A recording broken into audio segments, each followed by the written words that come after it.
त्यांच्या कृपादाने कथेचा विस्तारू त्यांच्या कृपादाने कथेचा विस्तारू कृपादाने कथेचा विस्तारू गुरुदास तुका त्यांच्या कृपादाने कथेचा विस्तारू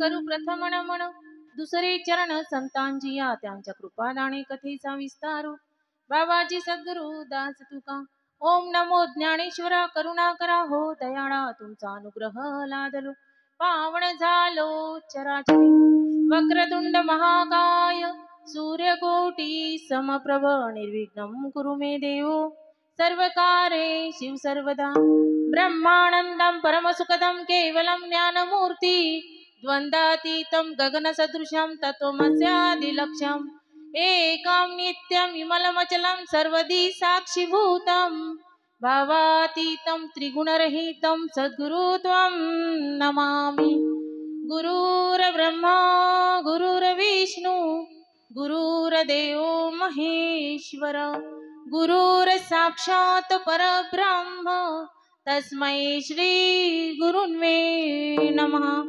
मनोजवं मारुततुल्यवेगं जितेन्द्रियं बुद्धिमतां वरिष्ठं वातात्मजं वानरयूतं मुख्यं श्रीरामदूतं शरणं प्रपद्ये सर्वमङ्गलमाङ्गल्ये शिवे सर्वार्थसाधिके शरण्ये त्र्यंबके गौरी नारायणी नमोस्तुते या देवी सर्वभूतेषु शक्तिरूपेण संस्थिता नमस्तस्यै नमस्तस्यै नमस्तस्यै नमो नमः ओम नमो सद्गुरु तुकया ज्ञानदीपा ओम नमो सद्गुरु सच्चिदानंद रूपा ओम नमो सद्गुरु भक्त कल्याण मूर्ति ओम नमो सद्गुरु भास्करा पूर्ण कीर्ती विठ्ठल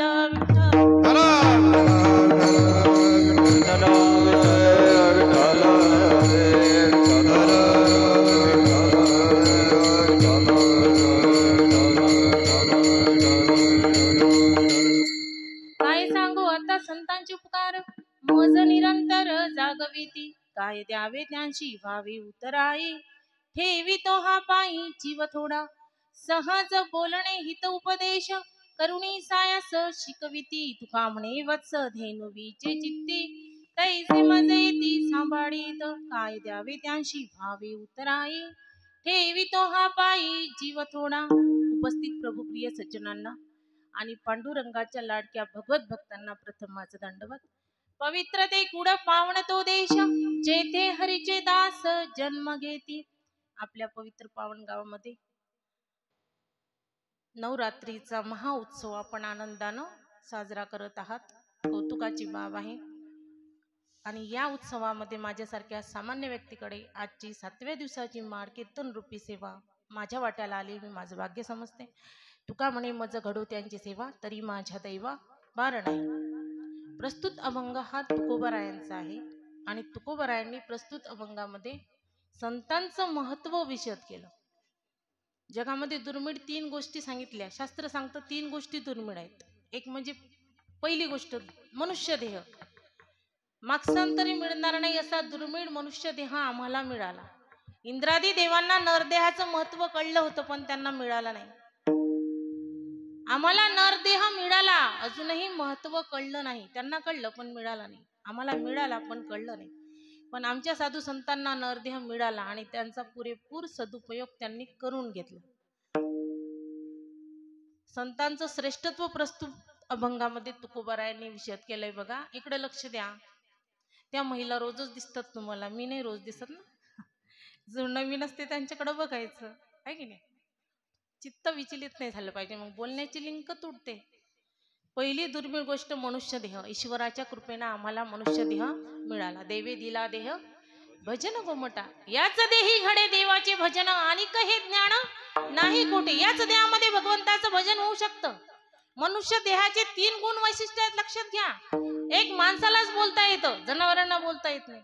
दुसरं, माणसालाच हसता येतं, जनावरांना हसता येत नाही. म्हशीच्या गोठ्यामध्ये गेले, म्हैस हसली का कधी तुमच्याकडे बघून? असं कधीच होणार नाही. कोणत्याच जनावराला हसता येत नाही, माणसालाच हसता येतं. तरी माणसं हसत नाही, तो भाग वेगळा. आणि माणसालाच ईश्वराने बुद्धी दिली आणि त्या बुद्धीच्या सामर्थ्यानं निर्गुण निराकार भगवंत ओळखण्याची ताकद सुद्धा दिली. बुद्धीचे वैभव अन्य नाही दुजे, एका केशवराजे सकळ सिद्धी. पण बुद्धीचं वैभव काय आहे? तर ज्ञान. मग कोणतं ज्ञान? प्रपंचाचं का? घरदार कसं पुढं न्यावं, घर कसं चालावं हे शिकवावं लागत नाही, आपोआप कळतं माणसांना प्रपंच कसा करावा.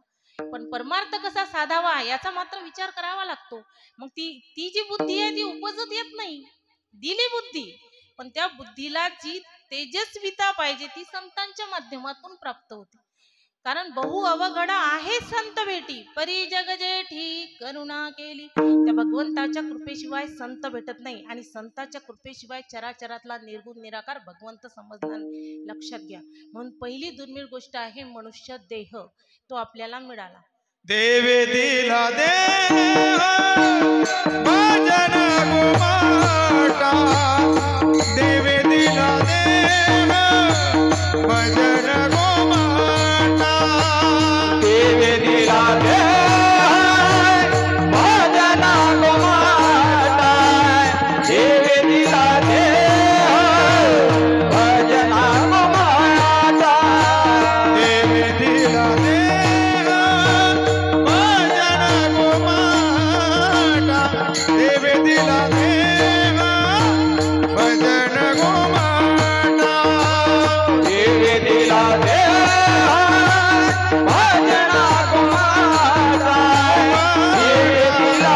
दे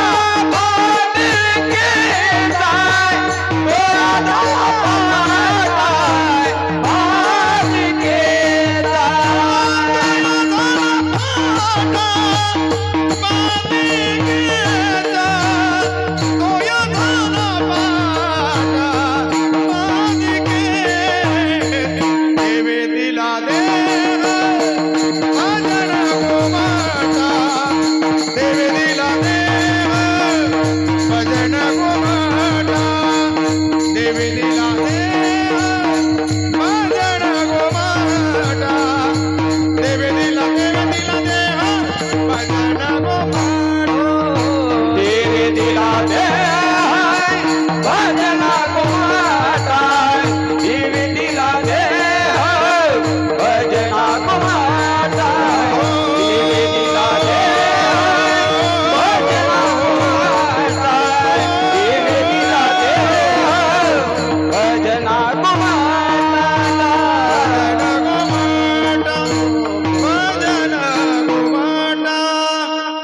दिला दे भजना गोमाता.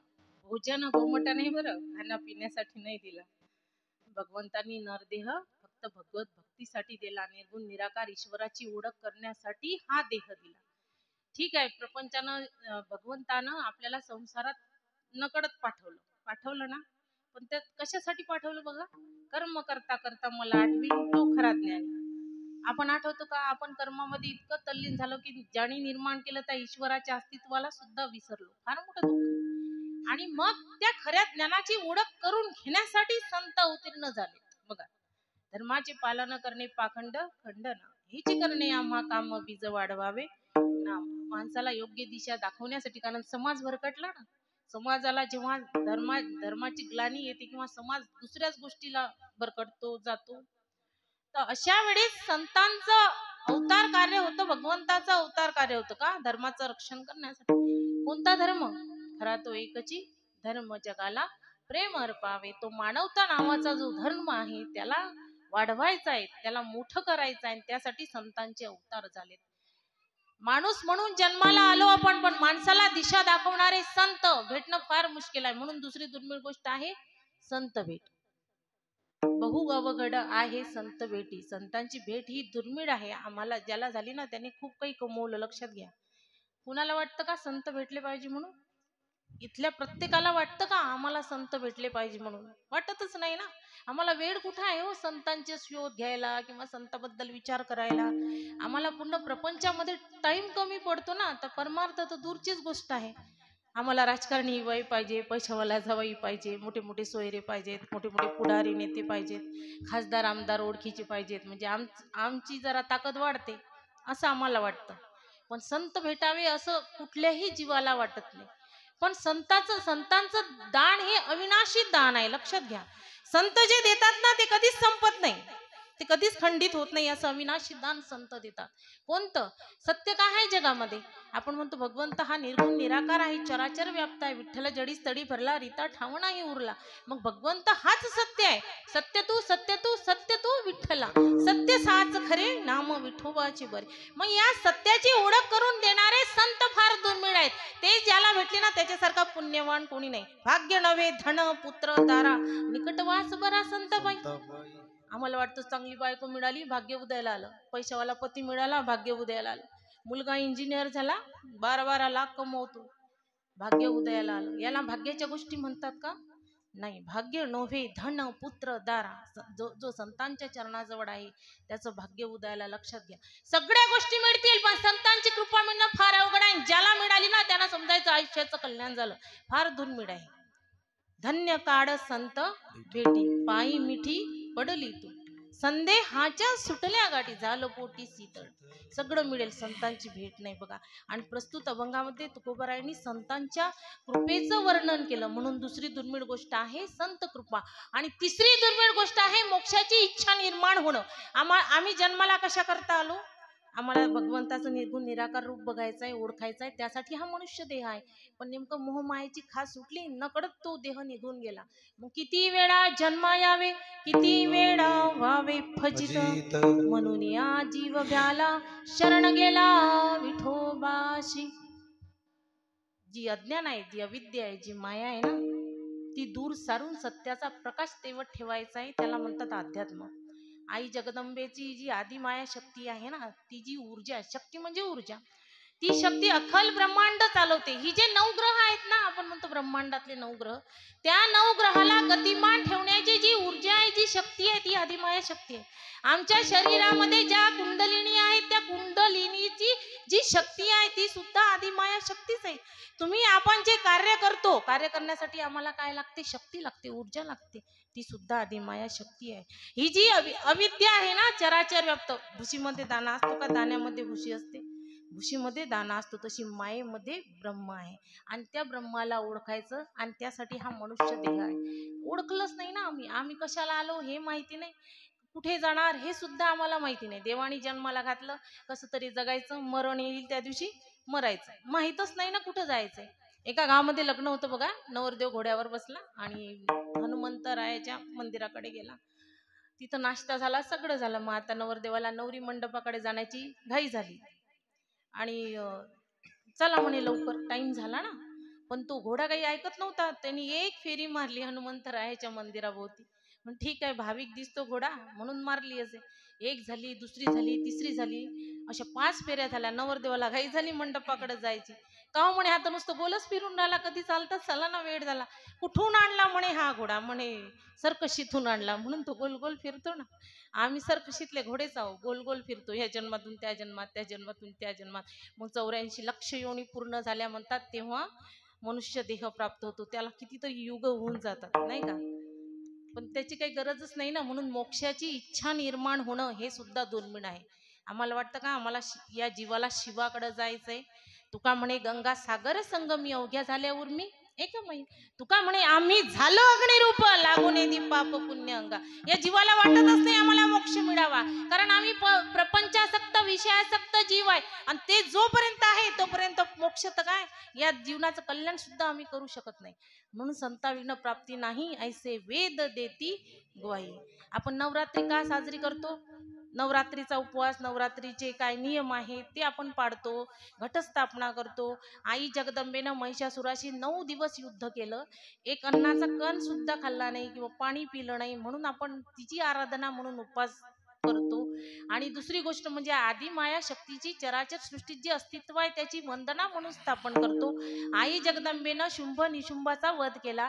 जेव्हा शुंभ निशुंभाला माहिती पडलं की या जगामध्ये सगळ्यात चांगली माता पार्वती आहे, तर तिला स्वर्गाचं सिंहासन आपण देऊ, कारण देवाचं सिंहासन हिसकावून घेतलं ना शुंभ निशुंभने, आणि आतंक माजवला. ती पार्वती या स्वर्गाची राणी बनावी आणि आपण राजा बनावं ही शुंभ निशुंभाची इच्छा होती. चंडमुंडला पाठवलं तिथं. तो पार्वतीला विनंती करायला लागला की चला, तुम्हाला स्वर्गाची राणी बनवायची आहे आणि शुंभ निशुंभ हे स्वर्गाचे अधिपती बनतील. माता पार्वतीचा क्रोध चढला आणि आजची 7व्या दिवसाची महाकाल रात्री, आपल्या कालरात्रीच्या रूपानं आपण देवीची पूजा करतो. आणि त्या आई जगदंबेनं, त्या माता पार्वतीनं महाकालीचं रूप धारण करून चंडमुंडचा नाश केला. आणि मग शुंभ निशुंभने काय केलं, रक्तबीजाला पाठवलं. जो प्रेताग्नीतून जन्माला आला त्याला पाठवलं पार्वतीकडे, जा तू घेऊन ये माता पार्वतीला घेऊन ये. हा गेला, बघतोय माता पार्वतीचं उग्र रूप, पण आता त्याचा सामना फक्त रक्तबीजच करू शकत होता, कारण त्यांना माहिती होतं आपण महिलेच्या हातून मरणार ना. ती महिला प्रचंड असेल, प्रगाढ असेल, मोठी असेल, म्हणून त्याच्यापासून दूर राहिलेलं बरं. म्हणून रक्तबीजाला पाठवून, आणि रक्तबीजाला वरदानच होतं, तुझ्या रक्ताचा एक जरी थेंब धरतीवर पडला तर तेवढे रक्तबीज तयार होतील. एका थेंबाचा एक, असे 1000 थेंब बनले तर 1000 रक्तबीज. आणि मग युद्ध चालू झालं. आपल्या कालरात्रीचं आणि रक्तबीजाचं युद्ध चालू झालं. एक मान कापली की दुसरी तयार, आणि रक्त सांडलं की पुन्हा रक्तबीज तयार, तो पडला की दुसरा तयार. असे हजारो लाखो कितीक कितीक मरणार, थकून गेली, युद्ध करू करू गडून गेली, शक्ती उरली नाही. आई जगदंबेनं, दुर्गेनं संकेत दिला की याचा एक थेंब सुद्धा जमिनीवर पडता कामा नाही. मग आई कालरात्रीनं काय केलं, ते रक्त प्यायला सुरुवात केली. एक थेंबही जमिनीवर पडू दिला नाही. त्या रक्तबीजाचा विनाश केला, शुंभ निशुंभ राक्षसी प्रवृत्तीचा विनाश केला. आणि तीही नवरात्री, कारण नवरात्रीचा उद्देश काय आहे, आपल्या अंतरातले विषय, आपल्या अंतरातले विकार, आपल्या अंतरातला अहंकार नष्ट करा आणि चांगल्या मार्गाने लागा, हा संदेश नवरात्री देते. माहिती आहे, आपण एक नियम म्हणून करतो, पण आपल्या अंतरातले जो दुर्गुण त्याग करतो ना, तेव्हा ती नवरात्री साजरी होते. आणि हे जे ज्ञान आहे, हे ज्ञान देणारे संत आहेत, ते निर्गुण निराकार रूपात भगवंताची आम्हाला ओळख करून देतो. संतांचे किती उपकार आहेत आमच्यावर माहिती आहे तुम्हाला? अरे संतांनी 4-5 गोष्टीवर उपकार केलेत. एक देवावर सुद्धा उपकार केले, तो निर्गुण निराकार भगवंत, त्यावर सुद्धा संतांनी उपकार केले. कसे केले? अरे तो निर्गुण निराकार भगवंत सगुण साकार रूपात आमच्या संतांनीच आणला, कारण संताविना प्राप्ती नाही, ऐसे वेद देती ग्वाही. संत दर्शने हा लाभ पद्मनाभ जोडीला. संतांच्या दर्शनाशिवाय देव भेटत नाही, म्हणून संतांनी देव नावारूपाला आणला, त्याची ओळख करून दिली. म्हणून संतांनी देवावर उपकार केले. दुसरे, तुम्हा आपल्या अज्ञानी जीवावर सुद्धा संतांनी उपकार केले, कारण आम्हाला संतांनी जागरूक केलं. उठा जागे वारे, उठा जागे वारे आता, जागे वारे आता, करा पंढरीनाथा, परणाकारा पंढरीनाथा, चरणी ठेवा माता, भावी चरणी ठेवा माता, विवेता जन्माच्या धनधारा, पुत्र जन बंधू सोये रे पेशूळ, गणतारा पुत्र जन बंधू सोये रे सज्जन. उठा जागे वारे आता, स्मरण करा पंढरीनाथा, भावे चरणी देवा माता, कविता जन्माचा. उठा जागे वारे आता, गणतारा पंढरीनाथा, भावी चरणी देवा माता, कविता जन्माचा.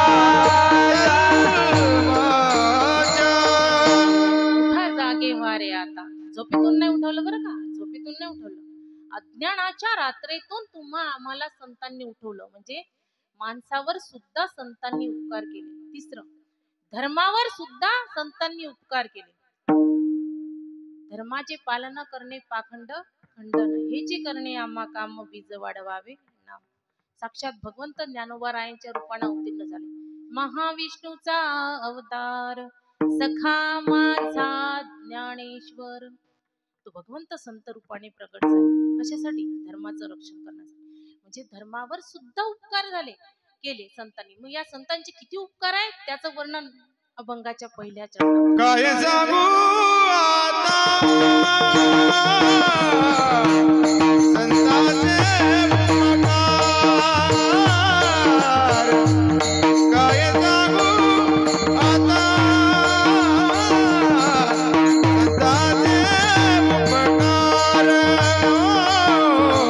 काय सांगू आता संतांचे उपकार, काय सांगू आता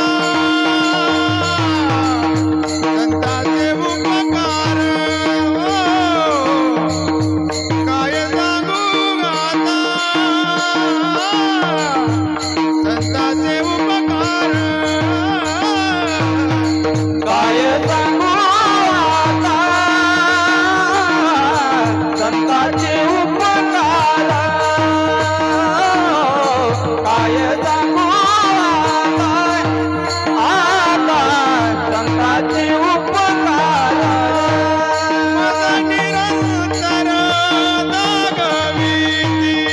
मज निरंतर जागविती, मज निरंतर जागविती, मज निरंतर जागविती, मज निरंतर जागविती. काय द्यावे त्यासी व्हावे उताराई, काय द्यावे त्यासी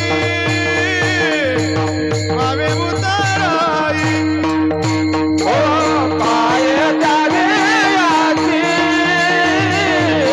भावे उतरावी, ओ काय द्यावे याची भावे उतरावी. काय सांगू आता संतांचे उपकार, मज निरंतर जागविती, मज निरंतर जागविती, काय सांगू आता संतांचे उपकार, माझ निरंतर जागविती, निरंतर जागविती. जागविती. काय सांगू आता संतांचे उपकार, मज निरंतर जागविती. तुकोबरा म्हणतात काय सांगू. काय हा शब्द का वापरला माहितीये? काय हा शब्द या अर्थी वापरला की माझ्याकडे शब्द नाहीत, अनिर्वाच्य पद, की माझी वाचा अपुरी पडते. इतके अनंत उपकार या संतांचे माझ्यावर आहे. काय सांगू आता संतांचे उपकार, मज निरंतर जागविती. कशातून जागे करतात संत? आम्हाला अज्ञानाच्या रात्रीतून जागे करतात. आम्हाला झोपेतून कोण जागा करतो? मच्छर जागे करतात, चिंता जागी करते, एखादं टेन्शन असलं तर जागा करते, एखादं काही दुखत असलं तर जागवतो आपण. पण संत या रात्रीतून आम्हाला जागृत नाही करत, अज्ञानाच्या रात्रीतून जागे करतात संत. कारण संत ते म्हणतात ना, उठा उठा साधू संत साधा आपुले हित, जाईल जाईल नरदेह मग कैसा भगवंत. आता साधू संत आधीच उठलेले आहेत, ते कसे काय झोपतील? पण तरी म्हटलं ना, उठा उठा साधू संत. मग हे ते साधू संत नाही. साधू संत तुम्हा आपल्याला म्हटलं की तुम्हाला साधू संत म्हटल्यानं तुम्ही सुधरसाल तरी. जसं एखादं छोटं लेकरू असते, शाळेचा वेळ होतो त्याचा, 7 वाजता त्याची व्हॅन येते, ऑटो येते. आई म्हणते बाळा उठ, शाळेचा वेळ झाली बरं का, ती गाडी येईल ना, चल पटकन उठ बरं. तर म्हणते आई झोपू दे ना का 5 मिनिट. पुन्हा झोपते 5 मिनिट. आई पुन्हा 5 मिनिटांनी येते, बाळा उठणार रे, टाइम झाला ना, व्हॅन येईल ना. आई थांब ना का, फक्त 5 मिनिट झोपू दे. पुन्हा झोपून जातो. मग आई म्हणते हा तसं काही ऐकत नाही. आई म्हणते माझा सोन्या, माझा शहाणा बाळ किती छान आहे, लवकर उठतो, आंघोळ करतो. आईनं असं म्हटल्याबरोबर सोन्या गोधडीतून पटकन उठून बाथरूम मध्ये जाऊन आंघोळ करून येतो. आता स्तुती केल्यानं पोरगा शहाणा होतो. मग तसं हे संत आमची स्तुती करतात, उठा उठा साधू संत. आम्हाला साधू संत म्हटलं का, कारण आम्हाला साधू संत म्हटल्यानं आम्ही थोडं तरी साधू संतांसारखं वागायला लागू. साधा आपुले हित जाईल जाईल नरदेह मग कैसा भगवंत. एकदा का नरदेह गेला मग देह हुकला. लक्षात घ्या, याच देहामध्ये भगवंताची ओळख आहे. दुसऱ्या देहामध्ये बुद्धी नाही, बुद्धी नाही तर ज्ञान नाही, ज्ञान नाही तर भगवंत नाही. लक्षात घ्या, ही संधी दिली ईश्वराने आम्हाला. बहुत सुकृती नरदेह लाभला, भक्ती विन गेला अधोगती. भक्तीच घडली नाही, ज्ञानच प्राप्त झालं नाही तर पशु समान आपलं जगणं आहे. लक्षात घ्या. म्हणून संतांनी, तुकोबराय स्वतः संत होते पण तरी ते संतांचं महत्व विशद करतात. बाबाजी आपुले सांगितले नाम मंत्र दिला राम कृष्ण हरी. भोजना मागती तुप पावशेर. आता काय तुपाची काय गरज होती? मन बुद्धी चित्त अहंकार 4 पाव म्हणजे 1 किलो. त्यापैकी पावशेरभर तूप मला दे, म्हणजे तुझं चित्त मला दे. राहावं संसारात पण चित्त मात्र भगवंताकडे असावं. आपल्या चित्तामध्ये आहे का भगवंत? आहे का? नाही. आमच्या चित्तामध्ये गुरढोर आहेत, म्हशी बकऱ्या आहेत. त्याचं चित्त म्हणजे गोठा. ज्याच्या चित्तामध्ये केवळ पैसाच पैसा असतो, पैशाशिवाय काहीच दिसत नाही, त्याचं चित्त म्हणजे बँक असते. ज्याच्या चित्तामध्ये सत्ता राजकारण, त्याचं चित्त म्हणजे विधानसभा लोकसभा. ज्याच्या चित्तामध्ये हिरो हिरोईन असतात, नटनटी, त्याचं चित्त म्हणजे एक सिनेमाचं थिएटर असते. आणि ज्याच्या चित्तामध्ये भगवंत आहे त्याचं चित्त देह हे देवाचे मंदिर, त्यात आत्मा हा विठ्ठल. त्या विठ्ठलाला आपल्या हृदयात स्थान द्या. हस्तं पवित्र यदि दान पुण्यम, पादं पवित्र यदि तीर्थयात्रा, मुखं पवित्र यदि नाम घोषम, हृदयं पवित्र यदि ब्रह्मनिष्ठा. आपले हात केव्हा पवित्र होतात? सोन्याची बांगडी घातल्या ना? नाही. दुसऱ्याच्या मदतीला जातील तेव्हा हात पवित्र होतात, तेव्हा पाय पवित्र होतात. हे मुख केव्हा पवित्र होतं? पुड्या खाल्ल्यानं का? खायच्या आणि थुकायच्या नाही. ज्या मुखामध्ये भगवंताचं नाव आहे तेव्हा ही मुख पवित्र आहे. ज्या मुखामध्ये प्रेमाचे शब्द आहे तेव्हा ही मुख पवित्र आहे. हृदय पवित्र यदि ब्रह्मनिष्ठा. हे हृदय भगवंताशी एकरूप असावं. तुका म्हणे चित्त करारे निर्मळ, येऊनी गोपाळ राहे तेथे. ज्याचं चित्त निर्मळ आहे भगवंत तिथं येतो. एकदा नाही घेतलं तरी देवाचं नाव तरी चालेल, पण तुमच्या बोलण्यानं तुमच्या वागण्यानं समोरच्याचं अंतकरण दुखता कामा नये. याला म्हणतात जीवन जगणं. आम्ही आमच्या शाळेमध्ये रोज प्रार्थना घेतो परिपाठामध्ये. हीच अमुची प्रार्थना अन हेच अमुचे मागणे, माणसाने माणसाशी माणसा समवागणे, हीच अमुची प्रार्थना. माणसानं माणसाला माणसासारखी वागणूक देणं याला म्हणतात मानवता. मानवता आहे का आमच्यात? पाणी मागसन तर लोक म्हणतात ते विहीर आहे तिकडे. आता काहीच खरं नाहीये, आम्हाला अनुभव आहे. पाणी मागसन तर पाणी मिळणार नाही असे लोक आहेत. बऱ्याच ठिकाणी मिळतात. किती पोळ्या खाणार तुम्ही? तुम्ही मुक्कामी राहता का? स्वयंपाक करायचं का तुमचं? जुने लोक विचारत होते का असे? नाही. जुन्या लोकांमध्ये माणुसकी होती, कारण ते गावरान ज्वारी खायचे. आता हायब्रिड खाऊ लोक इतके ताट झाले की झुकतच नाहीत. आता ते जुने लोक काय म्हणतात नम्र असायचे. आता नम्री होतात लोक, पण नम्र काही होत नाही. नम्र तर नाहीच आहे. ज्याचा अहंकार गेला आणि तुका म्हणे देव झाला. कुणाला म्हणतात माहिती आहे? संतांच्या ठिकाणी कमालीची क्षमाशीलता होती. संत हे नम्र होते म्हणून या जगाचं अलौकिक ज्ञान त्यांना प्राप्त झालं. तुम्ही आपण का ज्ञानी नाही? कारण सगळ्या जगातले सगळे विषय विकार अहंकार क्रोध आमच्या अंतरात घर करून बसलेत. कसं काय हे ज्ञान प्राप्त होणार आम्हाला? अरे जागा कुठे आहे ते ज्ञान प्राप्त व्हायला? घडा आधीच भरलेला आहे ना विषयाना विकाराना. त्यात ज्ञान कसं पचेल हो? या विषयात अंतरातले विषय काढा, विकार काढा, अहंकार काढा, रिकाम व्हा, तेव्हा इथं येऊन बसा आणि तेव्हा हे ज्ञान आपल्यात पचतं. उगाच मिळत नाही, अलत्या भलत्याला नाही सापडत. हे ज्ञान सिंहणीचं दूध आहे. ते पचवण्यासाठी, ते मिळण्यासाठी पूर्वजन्माची पुण्याई असावी लागते. तुका म्हणे होता ठेवा तो या भावा सापडेल. 4 पुस्तकं शिकले, डिग्र्या मिळवल्या म्हणून माणूस शिक्षित होत नसते. लक्षात घ्या. नाही तर मुलगा इंजिनियर आहे, डॉक्टर आहे, एक फोन सुद्धा करत नाही मायला. काय शिकला म्हणून काय झालं? त्याला शिक्षण म्हणत नाही. Education is the powerful weapons. Which bring new changing the personality. व्यक्तिमत्वाचा सर्वांगीण विकास म्हणजे शिक्षण. तुमचा मुलगा मानवताधारक आहे का? तो खरा नागरिक बनण्याच्या लायकचा आहे का? तो तुम्हाला आई वडील म्हणून सन्मान देतो का? आदर देतो का? प्रेम देतो का? तेव्हा समजायचं माझी कूस पवित्र झाली. ए खुदा हम तेरे दरबार में फरियाद करते, मत पैदा करायचे जो देश धर्म को बर्बाद करते. 23 वर्षाचा मुलगा मेला आमच्या इथं. 10-15 दिवस नाही झाले. कशानं? पिल्यानं. आणि रोज पाणी प्यायचं तसं प्यायचा, संगत बिघडली, आयुष्य बर्बाद झालं, मरण पावला. आई ओक्साबोक्ची रडायला लागली. आईला भरती करावं लागलं दवाखान्यामध्ये. कुणासाठी आयुष्य जगलं आईनी? मुलासाठीच ना. तो मुलगा जर असा वागत असेल तर काय कमवलं? त्याच्यापेक्षा न झाले तर उरले ना. ज्यांना स्वतःचा प्रपंच जर चांगला करता येत नसेल असे लोक काय कामाचे? म्हणून आधी प्रपंच करा नेट का, आधी प्रपंच आनंदानं करा, आणि जेव्हा प्रपंच आनंदानं होईल ना तेव्हा परमार्थाच्या मार्गी लागा. अरे लोक जनावरासारखे जगतायत. महाराज म्हणतात, दारी टाका शेणाचा सडा, दारी टाका अंगणात टाका शेणाचा सडा, त्यावर सुंदर रांगोळी काढा आणि रोज मालकाच्या पाया पडा. बाई म्हणते रोज मालकाच्या पाया पडू आणि पाय धुवून पाणी पिऊ, पण ते पाय तर ठिकाणावर असले पाहिजेत का नाही? ते पायाला तेल शोधून आला लागते. संध्याकाळ झाली की कुठल्या गटारात पडलेला आहे काय माहिती, आणि तिथून उचलून आणून त्याला आंघोळ घालावी लागते.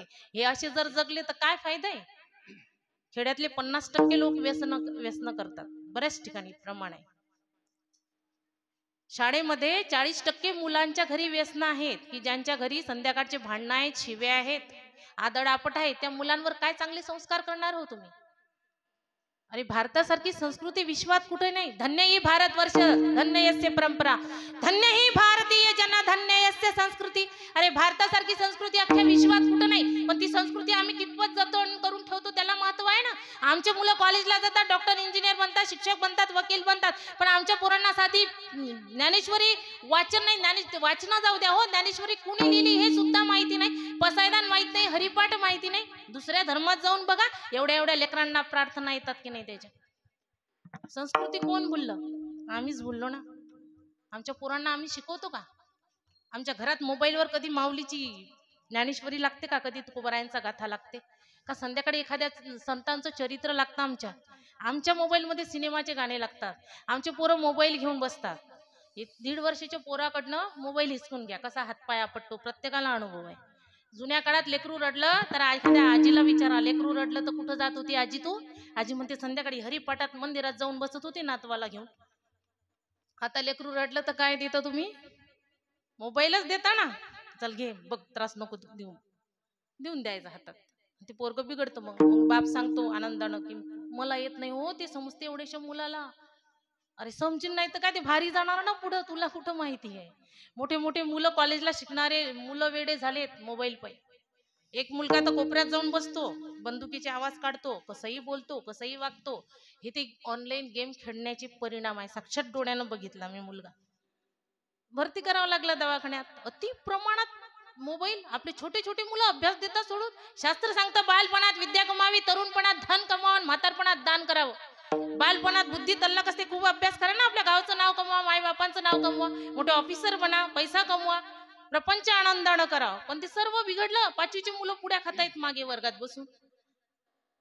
माय बापांचं लक्ष कुठं आहे? वेळ द्यायला, मुलांसाठी वेळ द्यायला कमी पडलो ना आम्ही आमच्या बापाकडे अर्धा तास मोबाईल. बाप इन्स्टावर अकाउंट आहे बापाचं, मुलाचं इन्स्टावर वेगळं अकाउंट आहे, आईचं वेगळं इन्स्टावर अकाउंट आहे.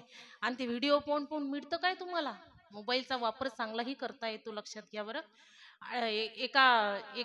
एका ठिकाणची गोष्ट आहे बघा. एक माणूस मोबाईल बघत बघत दुसऱ्याच्याच घरात घुसला. सोसायटीचे घर एकसारखे असतात ना, अपार्टमेंट. स्वतःच्या घरात घुसाव का नाही, दुसऱ्याच्याच घरामध्ये घुसला. बरं बघाव कोणाचं घर आहे काय, सोफ्यावर जाऊन बसला आणि तोही मोबाईल बघत बघत. तिकडून ती बाई आली, तिने बघाव का नाही कोण आहे, ती पण आली मोबाईल बघत बघत, आणि तिनं दुसऱ्याच्याच हातात पाणी दिलं. त्यांनी पिलं. आणि मग तिचा पती आला, ज्याचं घर होतं ना, तो आला. तो याला मोबाईल बघत बघत, त्यानं सोप्यावर दुसरा माणूस बघितला, तो म्हणते सॉरी मी चुकून तुमच्या घरात आलो. तो आला त्याच्याच घरात होता. असे लोक मोबाईलच्या नादी लागले बघा. चालता चालता पडतात खड्ड्यामध्ये. किती ऍक्सिडेंट होतात हो मोबाईल पायी. इकडे मोबाईल मध्ये बघतात, इकडे काय तुम्हाला. एकदा 2 व्हीलरवर 3 जण बसलेले मागच्याच्या हातात मोबाईल, मधातल्याच्याही हातात मोबाईल, आणि तो मधातला तो समोर घेऊन त्याला दाखवून राहिला चालवणाऱ्याला. झालं काही तर कोणाचं बिघडेल हो? अख्खा समाज बिघडला. मोबाईल आपल्यासाठी आहे का? आपण मोबाईलसाठी आहे. दुरुपयोग करणं सोडा, त्याचा चांगला वापर करा. या मोबाईलचे फार दुष्परिणाम आहेत. ज्या मुलीला अभ्यासासाठी मोबाईल दिला, ती मुलगी चौथ्या दिवशीच गायब होऊन जाते. फार मोठं कठीण काम आहे. म्हणून यापासून सावध राहा, कारण पूर्ण पिढी जर बर्बाद झाली तर तो देश पुन्हा गुलाम व्हायला वेळ लागणार नाही. आजचे विद्यार्थी हे उद्याचे भावी नागरिक आहेत आणि ते घडले पाहिजेत, आणि ते घडण्यासाठी हे संस्कार महत्वाचे. मग हे संस्कार कोण देतं? तर आमचे संत देतात, हे व्यासपीठ देतं. धर्म करा तेणे देव येईल घरा, प्रेम सुख देई, प्रेम सुख देई, प्रेमाविना नाही समाधान. प्रेम सुख देई, प्रेम सुख देई, प्रेम सुख दे, प्रेम सुख दे, प्रेम सुख देई, प्रेम सुख देई, प्रेम सुख दे, प्रेम सुख दे. प्रेमविना नाही समाधान, समाधान. अविरा नाही समाधान, समाधान. प्रेमविना नाही समाधान, समाधान. प्रेमाविना नाही समाधान,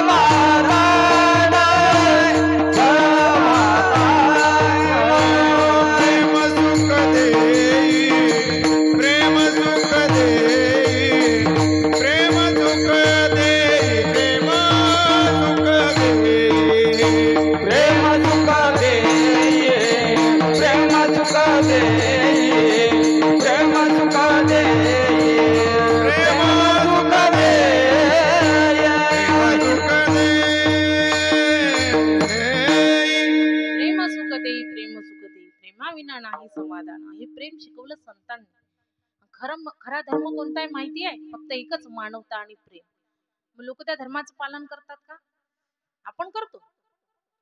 हा हिंदू धर्म आताच नाहीये बरं, आपला अनादी काळापासून अस्तित्व आहे त्याचं. तुकोबाराय म्हणतात, आम्ही आधीचे ना मधीचे, आम्ही देवाही आधीचे. जेव्हा नव्हते चरा तेव्हा होतो शून्याकारण, जे जे झाले अवतार तुका त्याचे बरोबर. जेव्हा या ब्रह्मांडाची, विश्वाची, वेदांची रचना झाली, तेव्हापासून हा सनातन धर्म आहे. हे बाकीचे आले हे धर्म नाही आहेत, हे पंथ आहेत. हे जर तुम्हाला तुमचं जात धर्म विचारून बंदुकीच्या गोळ्या झाडत असतील ना, तर याला धर्म म्हणतच नाही. खरा एकच धर्म आहे, तो म्हणजे मानवता. आणि हिंदू धर्मानं कधी कुणावर अत्याचार केला आठवतं? कधी कोण्या धर्माची देवस्थानं पाडली? कधीच नाही. कधीतरी दुसऱ्या धर्मातली मुलगी जबरदस्ती हिंदू धर्मात आणली? नाही. रोजच्या 1,500 हिंदू धर्मातल्या मुली भारतातल्या दुसऱ्या धर्मात जातात. कशा पाहिजे? आम्हाला आमच्या धर्माची अस्तित्वाचीच ओळख नाहीये. आम्ही कुठं आलो, कशा करता आलो? हे प्रमाण वाढत आहे बरं का. लव जिहाद, लँड जिहाद, फ्रूट जिहाद, ह्या 3 गोष्टी बडावल्या. जमिनीवरही कब्जे चाललेत. तुम्हाला माहिती नाही, मुठभरच लोक राहतील 2070 पर्यंत. अस्तित्व शून्य होऊन जाईल. आपण आपल्यासाठी जगलं पाहिजे, आपल्या आणि असं मोठं रॅकेट आहे की जो हिंदू धर्मातली मुलगी या धर्मात आणून दाखवेल त्याला 10 लाख मिळतील, म्हणून यांचं मोठं प्रचंड रॅकेट आहे. आणि मग जिथं जिथं कॉलेज आहेत, मुलींचे हॉस्टेल्स आहेत, तिथं रेंगाडतात, काहीतरी गिफ्ट देतात, मुली भाडावून जातात, आणि मग गोड गोड बोलून झाला आपला, करून घेतला, घरदार सोडले, माय बापाला सोडले, 4-5 दिवस राहतात, मग त्यांच्यावर अत्याचार चालू होतात. हे खरी परिस्थिती आहे बरं का. तुम्ही रोज जर खोल अभ्यास करसान, सर्च करसान, तर तुम्हाला ही भयानक परिस्थिती समजेल. आणि शिकलेला माणूस कशाला म्हणतात माहिती आहे? 4 पुस्तकं शिकले म्हणून शहाणा होत नाही. जो बापाच्या डोळ्यात पाणी येऊ देत नाही, आई बापाची मान शर्मेनं जो कोणी झुकू देत नाही, ज्याला आपल्या धर्माबद्दल अभिमान आहे ना, त्याला म्हणतात खरा सुसंस्कृत. नाही तर 4 पुस्तकं शिकले म्हणून तुम्ही मोठे झाले नाहीत, लक्षात घ्या. तुमच्या अंतरात कुणाबद्दल प्रेम नाही, दया भाव नाही, आपुलकी नाही, त्याला शिक्षण म्हणतच नाही. देखाव्याला काय करता हो? डिग्र्यांना काय करता? अंतरात भावनेचा ओलावा असावा लागतो. प्रेम असावं लागतं. माणसं तर खूप झाले हो, पण माणसामध्ये असणारा माणूस पण दिसत नाही. शिक्षण फार मोठं झालं, पण शिक्षणानं प्राप्त होणारी जो शहाणपणा आहे ते मात्र कुठं सापडत नाही. फार मोठं दुर्दैव आहे. म्हणून या आजच्या पिढीला या धर्म शिक्षणाचं, या मानवतेचं शिक्षण, मूल्यवर्धनाचं शिक्षण, मूल्य शिक्षणाचं शिक्षण आपल्या शाळेमध्ये दिल्या जातं. म्हणून तो विषय आला, मूल्य संवर्धन. 4 पुस्तकं शिकावं हा उद्देश नाही. शिकून शहाणं होते, पगाराला लागते, पैसा कमवतो, भरपूर झालं, पण त्यात अंतरात असणारी माणुसकी कुठे आहे? मेडिकल कॉलेजच्या मुलांनी 4थ्या मजल्यावरून कुत्रा खाली टाकला होता एका पोराने, आणि दुसऱ्या त्याच्या मित्रांनी त्याचे व्हिडिओ काढलेत. मग आहे का माणुसकी तुमच्यामध्ये? जनावरांना त्रास देताय, खाली फेकताय आणि त्याची व्हिडिओ काढताय. हे कुठं फक्त शिकूनच मोठे झाले का? तुमच्या अंतरात प्राणी मात्राबद्दल दयाभाव आहे, मोठ्यांबद्दल आदर आहे? उद्धट उत्तर देता, उलटे बोलतायत, याला संस्कृती म्हणत नाहीत. आणि ही संस्कृती आमच्या संतांनी टिकवून ठेवली. आम्ही अभिमानी, आम्हाला स्वतःला अभिमान असावा की ज्या महाराष्ट्राच्या मातीत ज्ञानेश्वरीची निर्मिती झाली, त्या महाराष्ट्राच्या मातीत आम्ही जन्माला आलो. ज्ञानदेवे रचिला पाया, उभारिले देवालया, नामातयाचा किंकर, जाणी केला हा विस्तार. जनार्दनी एकनाथ, ध्वज उभारिला भागवत, तुका झाला से कडस, भजन करा सावकाश. तुकोबारायांनी कडस चढवला, आम्हाला त्याच्यावर पताका लावायची आहे. बघा, वारकरी होणं साधी गोष्ट नाही हो. वारकरी कपड्यानं नसते हो. टोपी घातली, कपडे घातले, पांढरी शुभ्र म्हणून झाला वारकरी. वारकरी ही अंतराची अवस्था आहे. वारकऱ्याचं दैवत कोणतं आहे? पंढरीचा पांडुरंग. आमचा मंत्र कोणता आहे? राम कृष्ण हरी. आमची पताका कोणती आहे? भगवा ध्वज. आमचे अधिपती कोण आहे? ज्ञानोबा आहे, तुकोबा आहे. आमचे ग्रंथ कोणते आहे? गाथा आणि ज्ञानेश्वरी. आमचं ध्येय कोणतं आहे? विठ्ठल जडीस तडी भरला रीता, ठाव नाही उरला. आमचा विचार कोणता आहे? सर्वानुभूती परमेश्वर. जो संतांनी जाणला, संतांनी सगळ्यांना आपलं समजलं. तुका म्हणे गुणचंदनाचे अंगी, तैसे तुम्ही जगी संत जन. अरे ज्या काळात मुलींना शिकवणं पाप समजलं जात होतं, त्या काळात तुकोबारायांनी स्वतःच्या मुलीला वाळूच्या पाठीवर शिकवलं. आई, शिक्षणाचं महत्व संतांना माहिती होतं. गाडगे बाबा स्वतः निरक्षर होते, पण शिक्षणाचा संदेश दिला. अरे जेवणाचे ताटमोडा पण आपल्या पोरांना शाळेत पाठवा सांगणारे गाडगे बाबा स्वतः निरक्षर होते. हे संतांचं श्रेष्ठत्व आहे. आमच्या ज्ञानोबारायांनी फक्त ज्ञान आणि भक्ती शिकवली नाही. आमच्या ज्ञानोबारायांनी त्याग, वैराग्य आणि जे या जगातले जे उच्चांकता गाठणारे जे गुण आहेत ते आमच्या ज्ञानोबारायामध्ये. वैज्ञानिक होते ज्ञानोबाराय, संशोधक होते, तत्वज्ञानी होते, ज्ञानी होते, योगी होते, वैरागी होते. कितीतरी प्रमाण आहेत. ही इलेक्ट्रिक आहे ना, वीज, ही पाण्यापासून बनते. हे माऊलीने 13व्या शतकात सांगितलं. ज्या 17व्या शतकात या विजेचा शोध लागला आणि ज्ञानोबाराय होऊन गेले 13व्या शतकात, तेव्हा सांगितलं की ही वीज पाण्यापासून बनेल म्हणून. तया जलाच्या आवेशी प्रकटले भाण, लखलकी दिशे तया विजू माझी असे सलील काय, हे माऊलीने 13व्या शतकात सांगितलं. पृथ्वी ही गतिमान आहे. आपण ज्या धर्तीवर राहतो ती अर्थ पृथ्वी ही स्वतःभोवती फिरता फिरता सूर्याभोवती फिरते नवग्रहाप्रमाणे. हे माऊलीने 13व्या शतकात सांगितलं. कोणतं यान पाठवलं असेल? जैसे उदयास्ताच्या प्रमाणे न चालता ही सूर्याचे चालणे. ही माऊलीची शक्ती आहे. कोणतं यान पाठवलं असेल? झाले का नाही संशोधक, झाले का नाही वैज्ञानिक, झाले का नाही तत्वज्ञानी, झाले का नाही योगी, ज्ञानी. किती मोठे गुण आहे तो. वय वर्ष 16 माऊलीने ज्ञानेश्वरी जगाला दिली दान. वय वर्ष 16 स्वामी विवेकानंदांनी भारत देशाची विदेशात वाढवली शान. वय वर्ष 16 शिवरायांनी तोरणा किल्ला जिंकून मराठ्याची उंच केली मान. हे गुण आहेत आणि हे चरित्र मुलांना माहिती असावे. 12वीत शिकणाऱ्या पोरींना जर जिजाऊ माहित नसतील, सावित्री माहित नसतील तर काय कमवलं? त्याला शिक्षण म्हणतात. अरे ज्या सावित्रीनं शिक्षणाची द्वारे उघडी करून दिलीत, त्या मुलींना जर सावित्री कळत नसेल तर काय अर्थ आहे आपल्या शिक्षणाचा? पैसा कमवण्यासाठी शिकता फक्त? या जीवनाचं तत्वज्ञानच कळलं नाही तर काय अर्थ आहे हो? म्हणून संतांनी आम्हाला हे तत्वज्ञान शिकवलं. मग तुकोबाराय काय म्हणतात? या संतांचे काय उपकार सांगू की यांच्या चरणी जीव जरी दिला तरी त्यांचे उपकार फिटत नाही. अभंगाच्या दुसऱ्या चरणावर. काय द्यावे त्याचे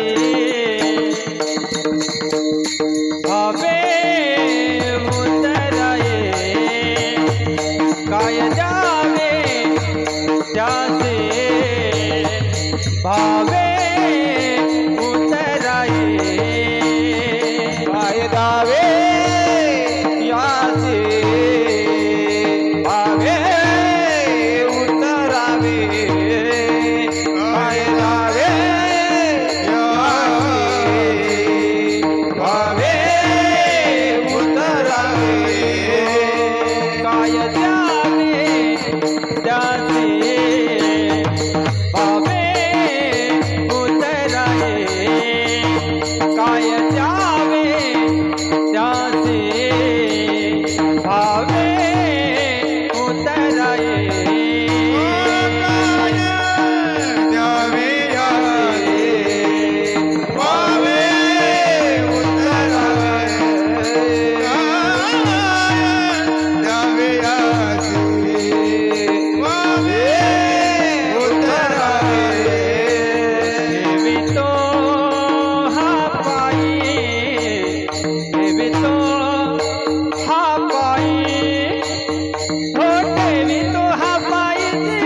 भावे उतराये ठेवितो हा पायी ठेवितो हा पायी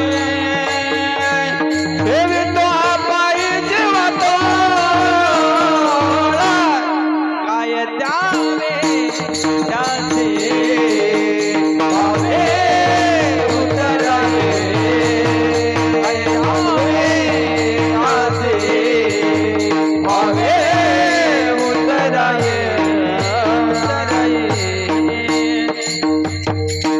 काय द्यावे त्यांशी भावे उतराई ठेविता हा पायी जीव थोडा. तुकोबाराय म्हणतात त्या संतांच्या चरणी जीव जरी दिला ना तरी त्यांचे उपकार फिटता फिटत नाही. इतके अनंत उपकार या संतांचे आम्हाला आहेत. पण आम्हाला जाण आहे का संतांनी आमच्यासाठी काय केलं. तुकोबारायांचा किती छळ केला हो या लोकांनी. तुकोबारायांचा जागोजागी अपमान केला. लोक म्हणतात तुकोबाराय गरीब होते. गरीब नव्हते तुकोबाराय. ज्यांनी 450 एकर शेत जमीन समाजाला दान दिली ते तुकोबाराय गरीब नव्हते. पुण्याच्या श्रीमंत सावकाराची एकुलती एक मुलगी तुकोबारायांना दिली ते तुकोबाराय गरीब नव्हते. ज्यांनी गाठोड्याच्या गाठोडे भरतील अशी कर्ज खाते इंद्रायणी नदीत डुबून टाकली ते तुकोबाराय गरीब नव्हते. शेतकऱ्यांना कर्जमुक्त करणारं पहिलं गव्हर्नमेंट कोण असतील तर आमचे जगद्गुरु तुकोबाराय आहेत बघा. गरीब नव्हते. अन्नान्न दशा करून टाकली स्वतःची. बरे झाले देवा निघाले दिवाळे बरी या दुष्काळे पीडा गेली. बरे झाले देवा बाईल कर्कशा बरी ही दुर्दशा जनामादी. देवा त्या निमित्तानं तुझं भजन तरी घडतं. धन्य मी मानिनं आपुले संचित राहिलेसे प्रीत तुझे नामी. तुकोबाराय स्वतःच्या संचिताला धन्यता का देतात. अरे पत्नी मरण पावली, भाऊ घर सोडून निघून गेला, भाऊजाई मरण पावली, मुलगा मरण पावला, असे दुःख गाथा बुडवल्या गेला. मंबाजी बुवांनी मारहाण केली, रामेश्वर भट्टांनी गाथा बुडवला, तरी म्हणतात धन्य मी मानिनं आपुले संचित. तुकोबाराय म्हणतात देवा मी माझ्या संचिताला धन्यता का देतो माहिती आहे. अरे तुझ्या चरणावर माझं चित्त एकरूप झालं ना म्हणून माझं संचित हे निश्चितच धन्य असलं पाहिजे. म्हणून स्वतःला भाग्यवान तेव्हा समजा जेव्हा तुम्हाला तुमचं मन हे विठ्ठलाच्या चरणी स्थिर होईल. तुमचं मन हे संतांच्या चरणाची अपेक्षा करील तेव्हा स्वतःला भाग्यवान समजा. हे भौतिक सुख पाहून स्वतःला श्रीमंत समजू नका. लोक म्हणतात लय श्रीमंत माणूस होता बा, खूप श्रीमंत होता, सुखी होता. श्रीमंतानं जर सुखाची व्याख्या केली श्रीमंतीनं तर ते तुम्ही चुकत आहात. पैसा असला म्हणून माणूस श्रीमंत नसते. 10 साखर कारखान्याचा मालक आहे माणूस पण चमचाभर साखर खायची नाही सांगितली डॉक्टरांनी. 10 साखर कारखान्याचा मालक. मोठ्या मोठ्या मऊ गाद्या आहेत झोपायला पण डॉक्टर म्हणते बघा गादीवर झोपायचं नाही खाली झोपा. मग सुख हे पैशानं मिळतं का. नाही. हे बा एका माणसाला झोपच येत नव्हती. मग तो डॉक्टरकडे गेला. म्हणे डॉक्टर साहेब मला झोपच येत नाही हो. मग डॉक्टर साहेब म्हणाले काही दुःख आहे का तुम्हाला. म्हणे नाही. काही टेन्शन आहे का. म्हणे नाही. बरं काही दुसरं काही. म्हणे काहीच नाही. बरं मोबाईल बघता का. म्हणे हो मला 1 वाजेपर्यंत मोबाईल बघायची सवय आहे, झोपच येत नाही. ठीक आहे म्हणे 8 दिवसाच्या गोळ्या घ्या मग नंतर माझ्याकडे या. 8 का 15 दिवसाच्या गोळ्या घेतल्या पण झोप काही आली नाही. पुन्हा गेला. म्हणे हो डॉक्टर साहेब तुमच्या गोळ्यांनी मला फरक पडला नाही बरं का. बदलून दिल्या तरी पुन्हा तेच. मग काय मोठं टेन्शन आलं. तर काय करावं. महादेवाच्या मंदिरात एक साधू महात्मे आले. त्यांचे दर्शन घ्यायला गेला. म्हणे महाराज मला अशी दवा द्या की मला शांत झोप येईल. साधू महाराज म्हणाले हे पा त्याला एकच उपाय आहे. ज्या माणसाला चांगली झोप येते ना त्याचं शर्ट घाल. हा गेला डॉक्टरकडे जो झोपीच्या गोळ्या देतो. म्हणे डॉक्टर साहेब एक काम करा मी आता गोळ्या घ्यायला नाही आलो मला तुमचं शर्ट द्या. म्हणे का बरं तुझ्याकडे शर्ट नाही आहेत का. म्हणे भरपूर आहेत पण मला साधू महात्म्यांनी सांगितलं की ज्याला झोप येते त्याचं शर्ट घाल द्या तुमचं शर्ट.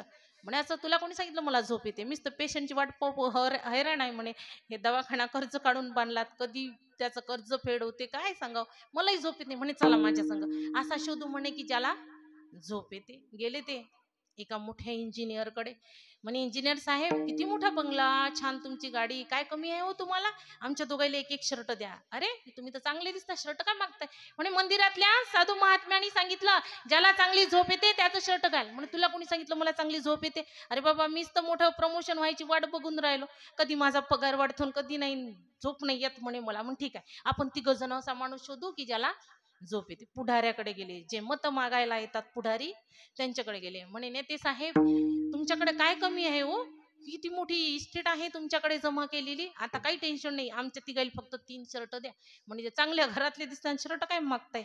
म्हणे आम्हाला तिघाईलाही झोप येत नाही. साधू महात्म्यांनी सांगितलं ज्याला झोप येते त्याचं शर्ट घाल द्या तुमचे 3 शर्ट. म्हणे तुम्हाला कोणी सांगितलं मला झोप येते, मीच तर पुढच्या इलेक्शन मध्ये निवडून येतो का नाही येत त्याचं टेन्शन आणि त्याचे लग्गे लावणं चालू आहेत. म्हणे माझं तर जागरण चालू आहे. म्हणे चला मग आता आपण चौघ झालो, असा माणूस शोधू ज्याला चांगली झोप येते. चौघ जण चालले रस्त्यानं शोधत, दिसतो का दिसतो का दिसतो का. एका शेतात मजूर काम करत होता बघा, लंगोट घातलेली, उघडा नागडा, फाटकी चप्पल आणि बैल जोडी चालू होती नांगरणं. मग हे बसले बघत तिथं बांधावर, पाणी प्यायच्या हिशोबाने आले. मग तेवढ्यात त्यांनी बैल सोडले, मस्त आला, छान भाकरी कांदा भाकरी खाल्ली आणि थोडा आराम करायला गेला. आराम करायला जे आपल्या चप्पल आहेत त्या डोक्यात उशाशी म्हणून घेतल्या आणि लागला ना घोरायला जोर जोरात. म्हणे आत्ता सापडला किती दिवसांनी झोपलेला माणूस, चला म्हणे आता. मग त्याला हलवलं, उठ म्हणे. म्हणे काय पाणी पाहिजे तुम्हाला? म्हणे नाही पाणी नाही पाहिजे, तुझी शर्ट दे 4. म्हणे बाबा मलाच तर एक शर्ट नाही म्हणे, म्हणून तू उघडा राहतो तुम्हाला कुठचे 4 शर्ट देऊ. म्हणे मग तू झोपला कसा काय? म्हणे माझं असंच असते म्हणे, चटणी भाकर खायची, काम करायचं, शांत झोपायचं. धन दौलत अमीरी रातभर सोने नहीं देती, धन दौलत अमीरी रातभर सोने नहीं देती, गरीबी में ऐसी नींद आती है सुबह उठने नहीं देती. कारण आपलं आपलं जे वैभव आहे ना ते दिसण्यानं नसतं, आपलं वैभव हे आपल्या अंतरानं असतं. आणि अंतरात समाधान हा गुण असेल, शांती असेल तर माणूस चटणी भाकर खाऊन सुद्धा समाधानी असतो, नाही तर एखाद्या बंगल्यात राहूनही सुद्धा तो असमाधानी असतो. आमच्या संतांचे साधे साध्या झोपड्या होत्या हो. तुका म्हणे गुणचंदनाची अंगी तैसी तुम्ही जगी संत जन. जेव्हा ज्ञानोबा राय रुसले होते ना, या लोकांनी कमी छळलं का हो संतांना? ज्ञानोबा रायांना संन्यासाची पोरं म्हणून कमीच छळलं का? अरे ज्या विठ्ठलपंत माता रुक्मिणींनी आपल्या मुलांना या समाजात घ्यावं, त्यांना मान सन्मान द्यावा म्हणून इंद्रायणी देह ठेवला, त्यांना ते पद मिळालं का? नाही मिळालं. जागोजागी ज्ञानोबा रायांचा या समाजाने अपमान केला. जोडीत माती काय टाकली? अरे विसोबा खेचरांनी लाताखाली काय तुडवलं हो? इंद्रायणीचं पाणी सुद्धा पिऊ दिलं नाही हो माऊलीला. आणि माऊलीच्या अंतकरणाला दुःख झालं आणि माऊली झोपडीचं दार बंद करून बसलेत की या समाजासाठी आपण काय नाही केलं हो, पण हा समाज आपल्या वाट्याला काय देतो. आणि मग माऊलीच्या डोळ्यात पाणी आलं, दुःख करत बसले. एवढीशी मुक्ताई आली, आधी माया शक्ती ती म्हणते, ताटी उघडा ज्ञानेश्वरा मजवरी दया करा, संत तोची जाणा जगी दया क्षमा ज्याचे अंगी. अरे ज्ञानदादा, तू जर असा राग करत बसला तर या जगाचं कोण कल्याण करेल रे? चल ये बाहेर. अशी सांगणारी मुक्ताबाई काहीतरी 2-3 वर्षाची, 4-5 वर्षाचीच असेल, छोटीशी एवढीशी. कुठून आलाय हो हे ज्ञान? एवढीशी मुक्ताबाई, एवढी 4 भावंड कशाच्या चर्चा करायचे? ज्ञानाच्या चर्चा करायचे. की दादा जो भगवंत चराचर व्याप्त आहे तो आपल्याला या डोळ्यांनी का दिसत नाही रे? एवढीशी मुक्ताबाई देवाला प्रश्न करते, भगवंता तू म्हणतो ना भगवंत हा आकाशापेक्षाही व्यापक आहे, मग तो आपल्या डोळ्यांनी का दिसत नाही? त्यावर ज्ञानराजे म्हणतात, ज्ञानोबा राय म्हणतात, अगं मुक्ते, अणु रेणू थोकडा तुका आकाशा एवढा. याप्रमाणे जसं अणु रेणू हा सूक्ष्माती सूक्ष्म असतो, आपल्या डोळ्यांनी सुद्धा दिसत नाही, त्यापेक्षाही तो भगवंत सूक्ष्म आहे. आणि तो विचार केला तो या ब्रह्मांडापेक्षाही विशाल आहे. आणि त्याला ओळखण्यासाठी, त्याला दिसण्यासाठी या डोळ्याची गरज नाही, त्याला ओळखण्यासाठी ज्ञानदृष्टीची गरज आहे. आणि ते ज्ञान साधू संतांकडे प्राप्त होते. म्हणून मज वाटे त्याशी आलिंगन द्यावे, कथान सोडावे चरण त्यांचे, उजडले भाग्य आता अवघी चिंता वारिली, संत दर्शने हा लाभ पद्मनाभ. संत दर्शनी लाभ पद्मनाभ जोडीला, पद्मनाभ जोडीला, पद्मनाभ जोडीला. ओ संत दर्शनी लाभ पद्मनाभ जोडीला, पद्मनाभ जोडीला, पद्मनाभ जोडीला. संतांच्या दर्शनाचा लाभच तो आहे. निर्गुण निराकार भगवंत आपला असा करून घ्या. म्हणून आपला जीव सगळ्यात आपल्याला प्रिय काय असतं? आपला प्राण. तो प्राण, तो जीव द्या, ते संतांच्या चरणी जरी अर्पण केला तरी संतांचे उपकार फिटत नाही. म्हणून आपल्या जीवनाचं एकच ध्येय आहे, निर्गुण निराकार भगवंत जाणणे. सत्कर्म करा, भगवंताचं नामचिंतन करा आणि तो निर्गुण निराकार भगवंत या संतांच्या माध्यमातून जाणून घ्या. मिली थी जिंदगी कुछ कर दिखाने के लिए, मिली थी जिंदगी कुछ कर दिखाने के लिए, लेकिन वक्त बीत रहा है कागज के टुकड़े कमाने के लिए. क्या करोगे इतना पैसा कमा कर, क्या करोगे इतना पैसा कमा कर, ना कफन में जेब होती है, ना कब्र में अलमारी. आपण मेल्यावर आपल्या अंगावर पांढरा कपडा टाकतात ना, त्याला खिशे असतात का? नाही, 500च्या नोटा आवडत होत्या ठेवा. नोटाशिवाय आयुष्यभर काहीच दिसलं नाही. आपल्या पोरांना म्हणा, हे बघ तुझ्यासाठी 2 कोटी कमवून ठेवले, मी मेल्यानंतर माझ्या प्रेताजवळ फक्त 50,000 ठेव, जास्त नाही. ठेवेल का तो? नाही. तो वाट बघतो. जा बाबा लवकर, किती दिवस पैसे लावाय तुम्हाला एकाच जागी खेळू नये. माझ्या समोरचं उदाहरण आहे. 2 वर्ष एका ठिकाणी पडलेला माणूस, पोरगा म्हणते कधी जाते काय सांगावं. आयुष्यभर कमावलं, पैसा कमवून ठेवला, इस्टेट कमवून ठेवलं, त्याचं नाव नाही, पण याला पैसा लावावा लागून राहिला, त्याचं दुःख आहे आजच्या पोरांना. ते जुनं गाणं आहे. होगा मसीहा सामने तेरे, फिर भी तू न बच पाएगा, तेरा अपना खून ही आखिर तुझको आग लगाएगा, आसमान में उड़ने वाले मिट्टी में मिल जाएगा, कसमें वादे प्यार वफा सब बातें हैं बातों का क्या. इथं आपलं स्वतःचं रक्त आपलं नाही, हा समाज होईल का हो? हा समाज आपला आहे का? जन हे सुखाचे दिल्या घेतल्याचे अंतकाळीचे कोणी नाही. ये जमाना ना किसी का था, ना किसी का है, ना किसी का रहेगा. ये जमाना तब तक आपके साथ है जब तक आपके पास संपत्ति है. संपत्ति चली गई, विपत्ति आई, उस दिन से ये लोग आपसे दूर भागना शुरू कर देंगे. जोपर्यंत तुमच्याकडे पैसा आहे, एखादी सत्ता आहे, तोपर्यंत 4 लोक तुमच्या जवळ आहेत. तुम्ही चांगले राहा, सूटबूट घालून व्यवस्थित राहा, 4 लोक तुमच्या जवळ येतात आणि तुम्ही गबाड्यासारखे राहा, कोणीच तुमच्याशी बोलणार नाही. हे लोक दिसण्याकडे जातात, असण्याकडे जात नाही. तुम्ही स्वभावानं किती चांगला आहे हा समाज पाहत नाही, तुम्ही कसे राहता त्याला बघतात. तुमचं मन किती चांगलं आहे हा समाज बघत नाही, तुमचं घर कसं आहे हे समाज बघत. इस्टेटीकडे चालले सगळे, दिसण्याकडं. आणि आजची पिढी कशाकडे चालली? व्यसनाकडं. फॅशन आणि व्यसन, क्षणाक्षणाला फॅशन बदलते. पटकन ही साडी, ती साडी, हा ड्रेस, तो ड्रेस.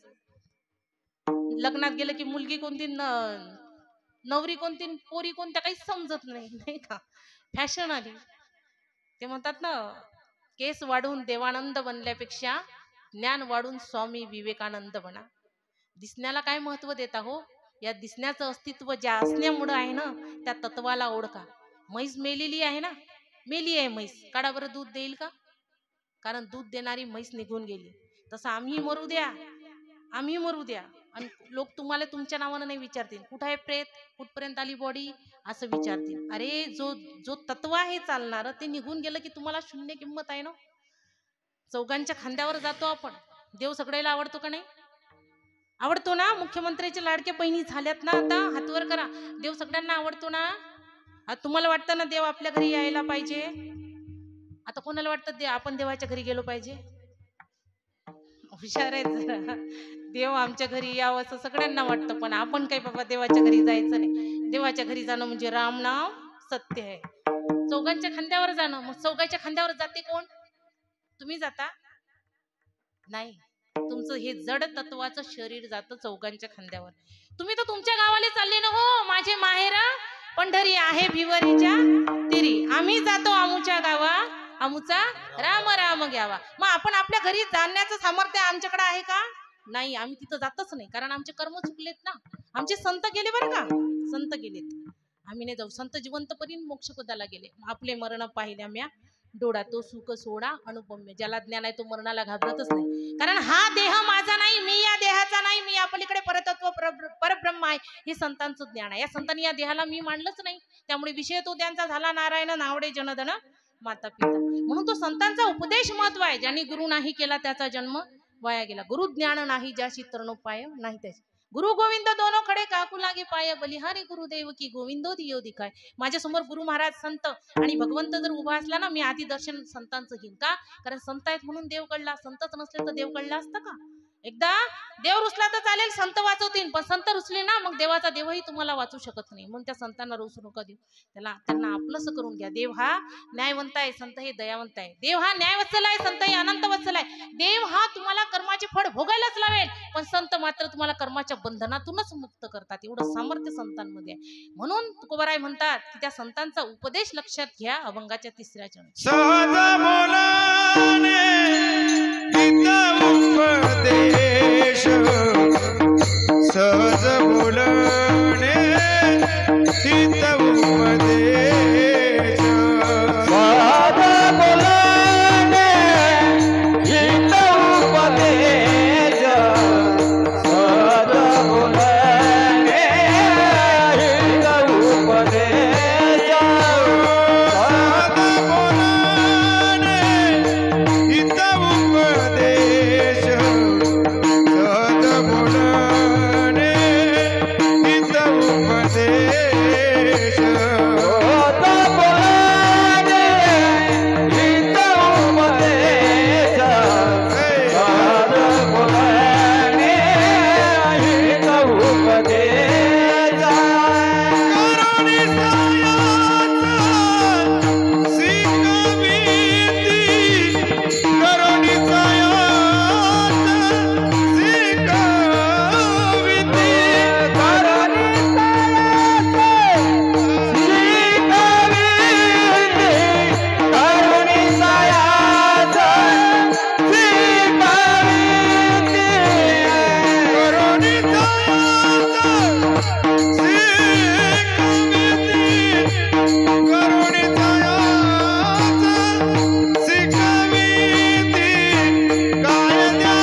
सहज बोलणे हित उपदेश, करुणी सायास शिकविती. सहज बोलले संत. आयुष्य वेचून कुटुंब पोचले, काय हित केले सांग बापा. नको नको मना गुंतू माया जाडी, काळा आला जवडी ग्रासा वया. मरणाचा काही भरोसा आहे का? पाहतो उंदीर घेऊन जाई बोका, तैसा काढ लोका. हे तसे जायचे शरीर जाईल क्षणात, काहा गोपीनाथ पावेचे.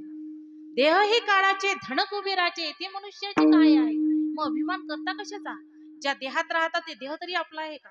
पंचमहाभूताचं उष्ण घेतलेलं शरीर, त्याचं त्याला उष्ण वापस द्यावं लागेल. मौत जब तुझको आवाज देगी घर से बाहर निकलना पडेगा. बोलावलं की जावंच लागेल. आता आमच्याकडे परवा दिवशी मोठा ऍक्सिडेंट झाला बघा. आशेनं माणूस संध्याकाळी घरी जातो की संध्याकाळी जाईल, चहा वगैरे घेईन, छान जेवण करील, मुलांसोबत वेळ घालवी. चालला रस्त्याने माणूस, एकदम कुत्रा आडवा आला. रस्त्यावर जोरात फेकल्या गेला. तिकडून एसटी महामंडळाची बस आली आणि त्याच्या डोक्यावरून गेली पूर्ण मेंदू. पाहून कसा जीव होऊन जातो. अशी परिस्थिती. माणसाचा काही भरोसा आहे का? म्हणजे हे जीवन क्षणिक आहे. मग कशा साथ देती नहीं वो किसी का, साथ देती नहीं वो किसी का, क्या भरोसा है जिंदगी, क्या भरोसा है इस जिंदगी.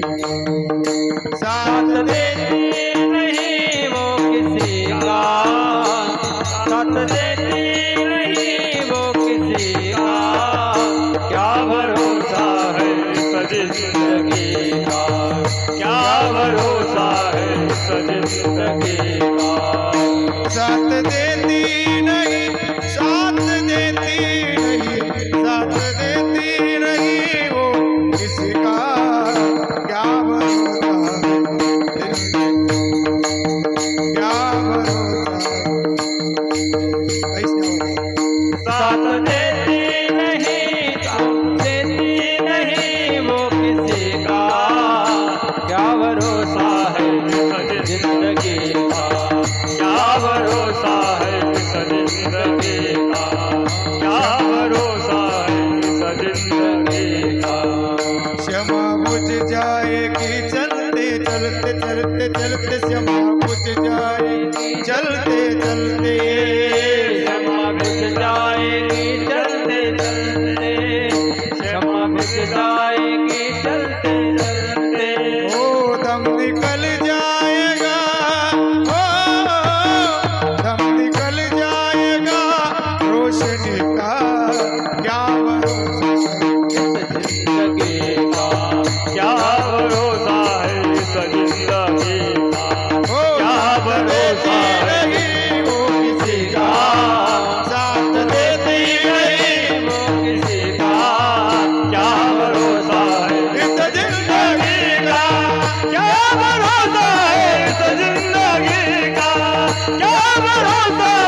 जिंदगी का इस जिंदगी का अखल ब्रह्मांडामध्ये आपलं अस्तित्व फार सूक्ष्म आहे. कशाचा अभिमान करायचा हो? एवढं मोठं ब्रह्मांड, त्या ब्रह्मांडात आपली आकाशगंगा छोटीशी 9 ग्रहाची, त्या आकाशगंगेमध्ये आपली एवढीशी पृथ्वी, मोहरीच्या दाण्या एवढी दिसते अंतरिक्षातून बघितली तर, ही जमीन, ही अर्थ. आणि त्या पृथ्वीमध्ये आपला एवढासा देश, छोटासा भारत, त्या भारत देशामध्ये आपलं एवढंसं महाराष्ट्र राज्य, त्या महाराष्ट्र राज्यामध्ये आपला एवढासा जिल्हा, त्या जिल्ह्यामध्ये आपलं एवढंसं गाव, तालुका, त्या तालुक्यामध्ये आपलं एवढंसं गाव, तेवढ्याशा गावामध्ये आपली एवढीशी गल्ली, एवढ्याशा गल्लीमध्ये आपलं एवढंसं घर, आणि तेवढ्याशा घरामध्ये आपण एवढंसं काय अस्तित्व आहे अख्खल विश्वामध्ये आपलं. पण अभिमान कशाचा करता हो? हा शरीर तरी आपलं आहे का? मग सोबत येणारी एकच गोष्ट आहे, ते म्हणजे आपले केलेले कर्म. आणि या जगात एकच गोष्ट सत्य आहे, सत्य तू सत्य तू सत्य तू विठ्ठला, सत्य साच खरी नाम विठोबाचे बरे, म्हणून ते हृदयात धारण करा. संपुष्ट हे हृदय पेटी करुणी पोटी साठव, तुका म्हणे काढा हाना तोंडावरी, भाता भरा हरी राम बाणी. आपला हृदय रूपी भाता राम नामाच्या बाणाने भरून घ्या. आणि जेव्हा काळाचं आक्रमण होईल ना, माझे भक्त देखून या, यम काढ जाती सोडून या, त्याशी मी विमानी बैसून या आपणा पै नेत असे. भगवंत साक्षात येतो भक्ताकडं, स्वतः यमदूताला नाही पाठवत बरं का, भगवंत स्वतः येतो. कुणाला माहितीये? जो संसार सक्त आहे त्याला नाही बरं का, ज्यांनी आयुष्यात परमार्थ केला, भगवंतासाठी आयुष्य वेचलं, त्याला घ्यायला विष्णुदूत येतात. आणि आपल्यासारखे विषयासक्त जीव आहेत त्यांना घ्यायला यमदूत येतात. आणि ते यमदूत ओढतात, चल तुझा टाइम झाला. नाही म्हणते, थांबा ना, तवाला झोका देऊ द्या मग येतो. म्हणे इथं काही झोका गिका चालत नाही, ज्या दिवशी तू जन्माला आला त्या दिवशी तुझं मरण ठरलं, टाइम झाला, चल.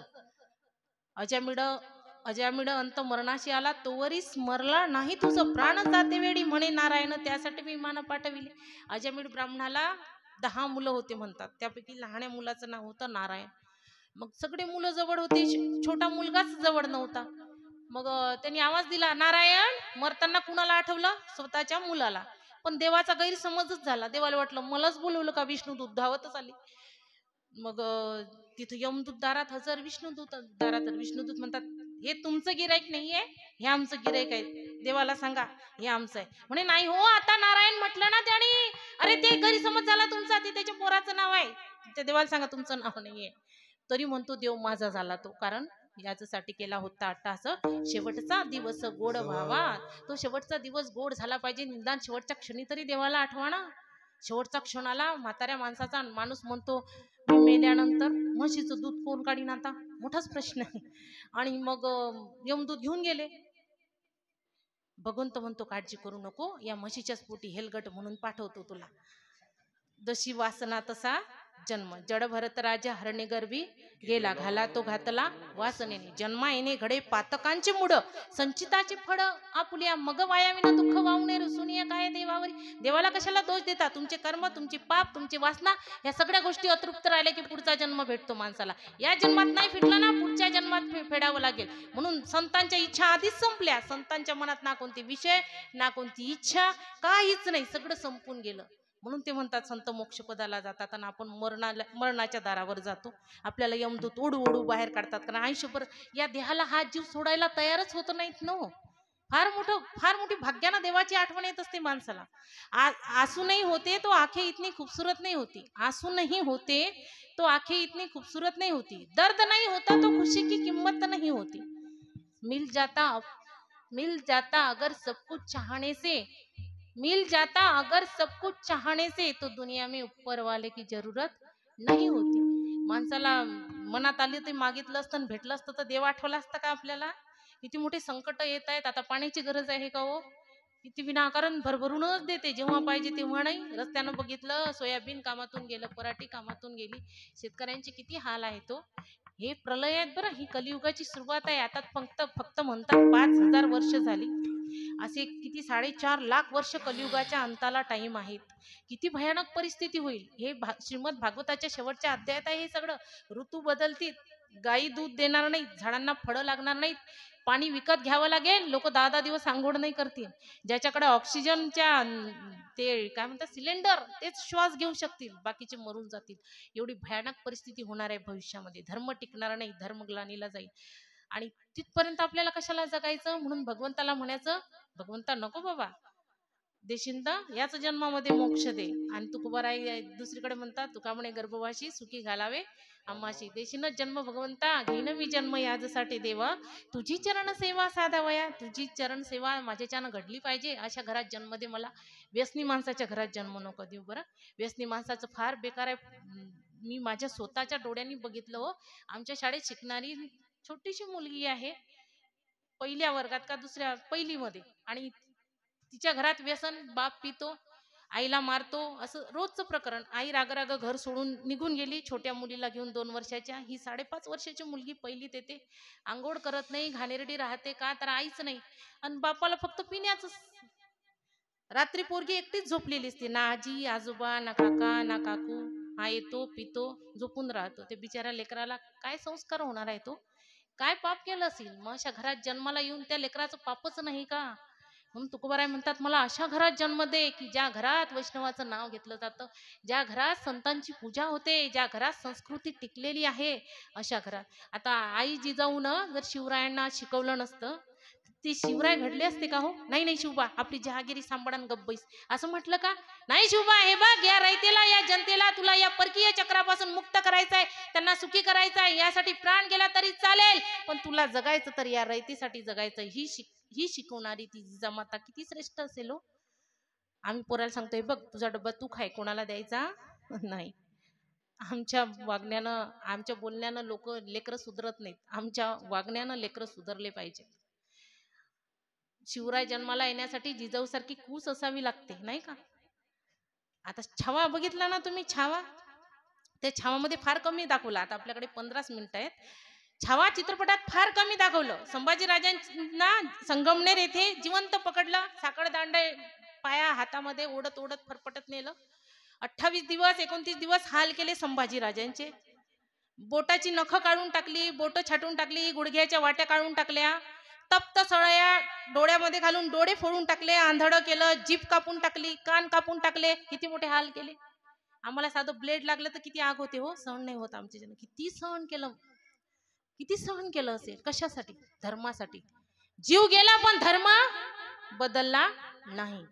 आम्ही तर मतदान आलं की 500 रुपयात विकल्या जातो. 500 रुपये कोंबडी तरी महाग भेटते. विकत घेतली तर कोंबडी तरी महाग भेटते हो. कुत्राही विकत घेतला तर महाग भेटतो. एखादं बोकड जरी विकत घेतलं तरी महाग भेटते. आम्ही 500 1000 रुपयात विकल्या जातो.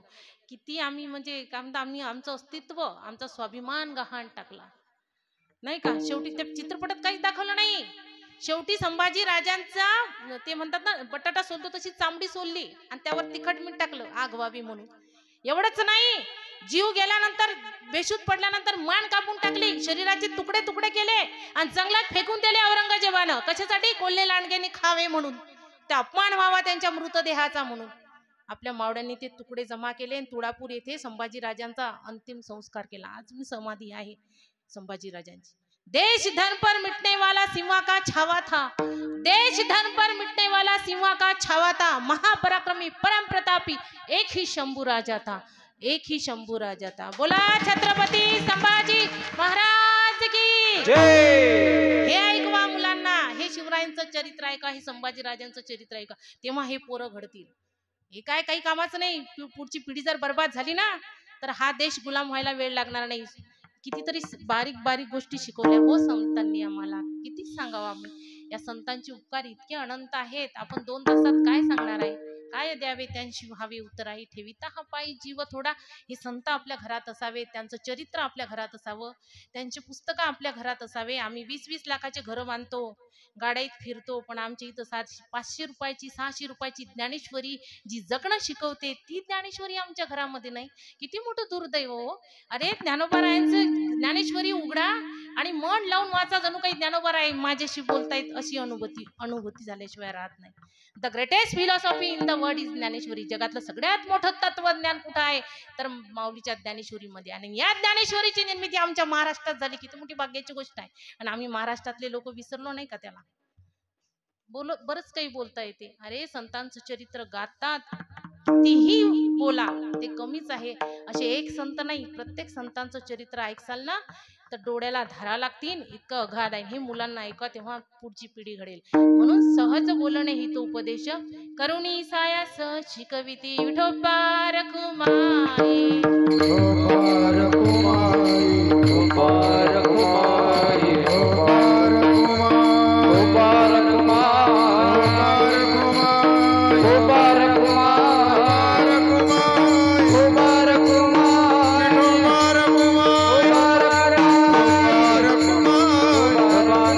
कुमारी कुमार गोपाळ कुमारी गोपाळ कुमार गोपाळ कुमारी गोपाळ कुमार गोपाळ कुमार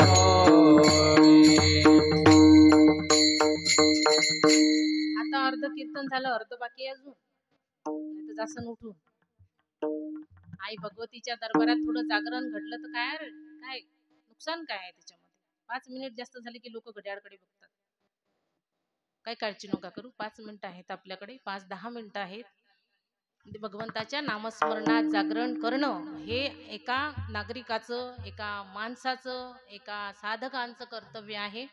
ते घडल्याच गेलं पाहिजे. ज्याला नाही पटत बाबा गजर विठ्ठल नामाचा, नका दाखवू तोंड तयाचे, नाही आमुच्या कामाचा, तो आमच्या काही कामाचा नाही. तुकडोजी महाराजचं गाणं आहे. तू मानसील बायका पोर, ते तुझ्या मागचे चोर, मेल्यावरती मडके फोडतील तुझ्याच डोक्यावर. तू मानसील पैसा अडका, तू मानसील पैसा अडका, सारा इथेच राहील सडका, मेल्यावरती आपल्या बरोबर मातीचा एक मडका. तू मानसील घरदार, तू मानसील घरदार, सार इथेच राहणार, मेल्यावरती आपले घर गावाच्या बाहेर, मेल्यावरती आपले घर गावाच्या बाहेर. घे घे घे हरिनाम घे, माया सारी सोडून दे, घे घे घे हरिनाम घे, माया सारी सोडून दे. माया सोडून द्या म्हणजे घरदार सोडून जायचं का? नाही तर चालले जासं उद्या हिमालयात. असं करू नका. घरदार सोडायचं म्हणजे आपल्या चित्तातली माया सोडा. असावं संसारात माणसानं संसारी असावे असूनी नसावे. पैसा कमवण्यासाठी घरदार चालवण्यासाठी पैसा कमवावा लागतो, काम करावं लागतं. आयतं देईल का देव आपल्या भाषेत? नाही. दे रे हरी पलंगावरी. कर्मयोग सांगितला भगवान कृष्णाने. काम करसान पोट भरेल, पण ते करताना मला विसरू नका. ते चित्त भगवंताच्या ठिकाणी द्या. आणि संतांचं एवढं श्रेष्ठत्व आहे. सेविनं उचेष्ट लवडे नंगणी, वैष्णवाचे न्हाणी होईन किडा. तुकोबाराय म्हणतात, वैष्णवाच्या न्हाणी घरातला बाथरूम मधला किडा जरी मला बनवला देवा तर मी भाग्यवान आहे. एवढंच नाही, पंढरीची जाती कुणी वारकरी होईन त्याची द्वारी पशु याती. वारकरी संप्रदायात दिंडीत पालखीत नाचणारा घोडा जरी मला बनवलं देवा तरी माझं भाग्य आहे. एवढंच नाही, वैष्णवाच्या पायातला बूट जोडा जरी मला बनवलं तरी मी स्वतःला भाग्यवान समजेल. एवढं वैष्णवाचं श्रेष्ठत्व आहे. काय सांगावं आपण 1.5 तासात. आकाशाचा कागद केला, कल्पवृक्षाची लेखणी केली, समुद्राच्या पाण्याची शाई जरी केली ना तरी संतांचं महत्व लिहिता लिहत नाही, इतकं अगाध आहे. जन्मोजन्मी आम्ही बहुपुण्य केले तेव्हा या विठ्ठली करुणा केली. तुकोबाराय म्हणतात, माझ्या मुखामध्ये भगवंताचं नाव येतं हे एका जन्माचं पुण्य नाही, अनंत जन्माचं पुण्य जमा झालं तेव्हा माझ्या मुखामध्ये विठ्ठलाचं नाव आलं. तुकोबारायांचा पहिला जन्म अंबरीश ऋषी, दुसरा जन्म भक्त प्रल्हाद, तिसरा जन्म अंगद, चौथा उद्धव, पाचवा नामदेवरायन सार्वे. तुकोबाराय घेईन मी जन्म याजसाठी, देवा तुझी चरण सेवा साधावय. आणि शेवटी देवाला एकच मागायचं, श्रद्धेनं झुकणारा मस्तक दे, प्रेमानं भरलेले डोळे दे, मदतीला धावून जाणारे पाय दे, सत्कर्म करणारे हात दे, तुझ्या चिंतनात रंगणारं मन दे. आणि ज्या दिवशी देवा माझा जीव जाईल ना त्या दिवशी फक्त तुझं स्वरूप दिसू दे, बाकी मला काही नको. म्हणून देवाला स्वतःच्या प्रपंचाचं कधी मागू नका. अरे देवाकडे प्रपंचाची मागणी करणं म्हणजे काचेच्या तुकड्याची मागणी करणं. हात रक्तबंबाळ झाल्याशिवाय राहत नाही.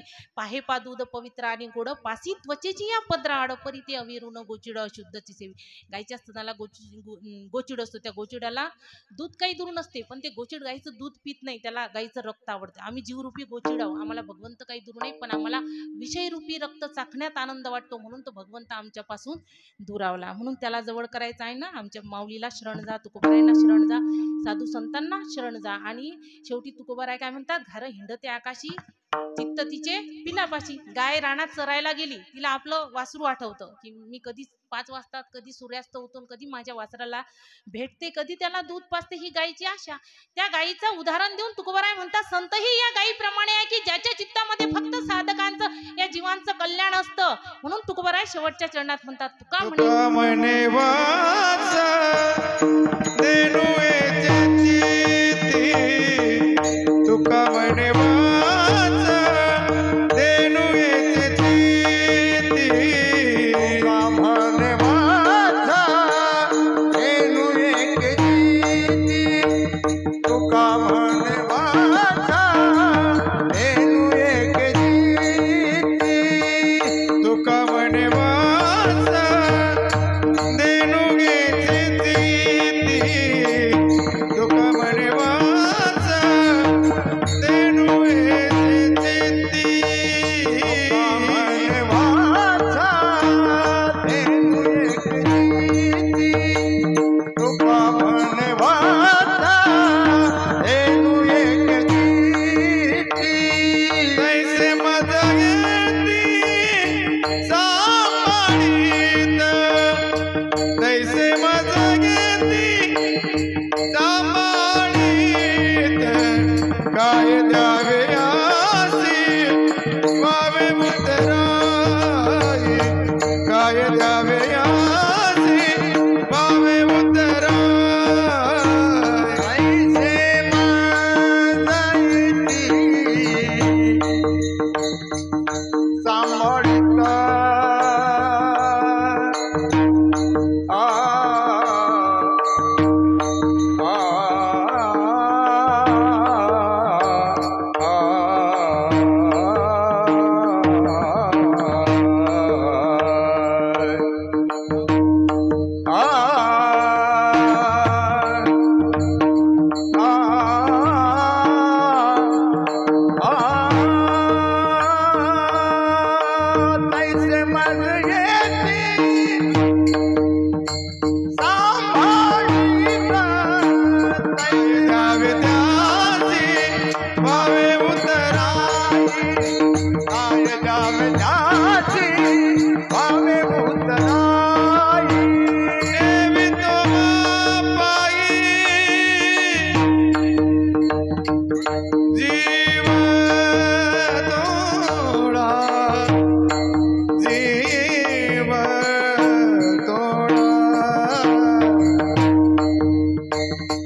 ठेवी तो पायी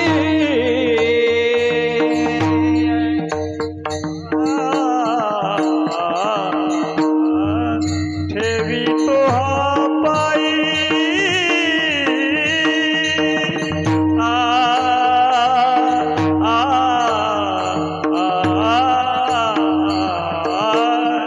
ठेवी तो पायी जीव ठेवी तो पायी जीव थोडा ठेवी तो पायी जीव थोडा काय द्यावे त्यासी व्हावे उतराई काय द्यावे आसी वावे उतराई व्हावे उतराई व्हावे उतराई तुका म्हणे वत्स धेनुवीचे चित्ती ऐसे मज येती सांभाळीत. जसं गायीच्या चित्तामध्ये वासराचं कल्याण असतं ना, तसं संतांच्या चित्तामध्ये तुम्हा आपलं कल्याण व्हावं, अज्ञानी जीवांचं कल्याण व्हावं हा हेतू असतो. हे तुकोबाराय शेवटच्या चरणात सांगतात. तर आपल्या पवित्र पावन गावामध्ये आई दुर्गोत्सव मंडळातर्फे आयोजित नवरात्री उत्सवाचा कार्यक्रम आणि त्यामध्ये आजची 7व्या दिवसाची माळ कीर्तन रूपी सेवा माझ्या वाट्याला आली. माझं भाग्य. आमचे मनोहर दादा वाघमारे यांच्या माध्यमातून कीर्तनाचा योग आला, त्याबद्दल त्यांचे आभार. आपल्या दुर्गा मंडळांचे आभार, आपल्या समस्त ग्रामस्थांचे आभार, गावकऱ्यांचे आभार. इथं सेवेची मला संधी दिली. आमचे गायनाचार्य मेंढे महाराज, मृदंगाचार्य अजल सांडे महाराज, वाकडे महाराज, सगळ्या गायक मंडळींचं मनापासून आभार. उत्तम प्रमाणात दिली, छान गायन केलं, माझी कमतरता पूर्ण केली, त्याबद्दल या सगळ्यांसाठी जोरात टाळ्या वाजवा. गळ्यात टाळ पळायला भाग्य लागतं, हातात विणा यायला भाग्य लागतं, हातात मृदंग यायला भाग्य लागतं. हे पूर्व पुण्य आहे. तुका म्हणे होता ठेवा तो या भावाचा पडला. आई जगदंबेच्या कृपेने आज पाऊस आला नाही, फार मोठी कृपा झाली. काल कापूस तडणीला कार्यक्रम होता, तिथं 4 बाया 5 माणसंच होते. म्हटलं इतक्या दूर येऊन काहीच फायदा नाही झाला. आज मनापासून प्रार्थना केली आई जगदंबेला.